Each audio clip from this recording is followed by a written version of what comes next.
The Twin Cities community is saddened by the loss of former NFL player and De La Salle High School football star Derek Robinson. The 43-year-old died last week at his home in San Diego. And tonight on Breaking the News, Heidi took a look at the massive legacy Derek left behind here in the Twin Cities.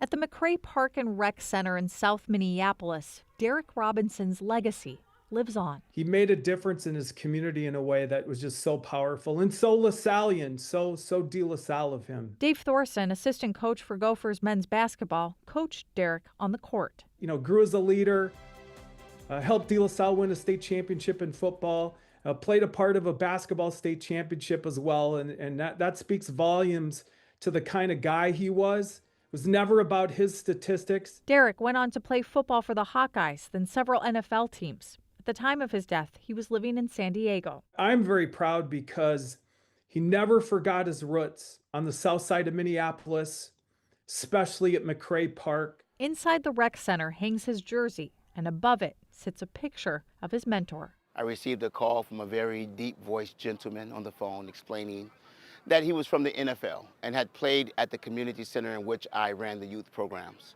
Derek explained that he wanted to come home and he wanted to give back for the very mentor who coached him, Mr. Ed Solomon.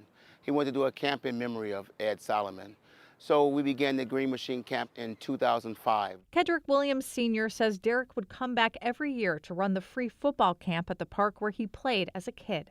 It started with just football, then added cheerleading too. And we've been doing it for almost 20 years. Earlier this year, he received from the Minneapolis Park and Rec Board the MLK Living the Dream Award. And just 1 month before he died, Derek held his final camp. Every year we had kids from Apple Valley, Coon Rapids, Minnetonka. We had kids all over the metro. And it was constantly, how did they hear about this? How do they know? How do they know?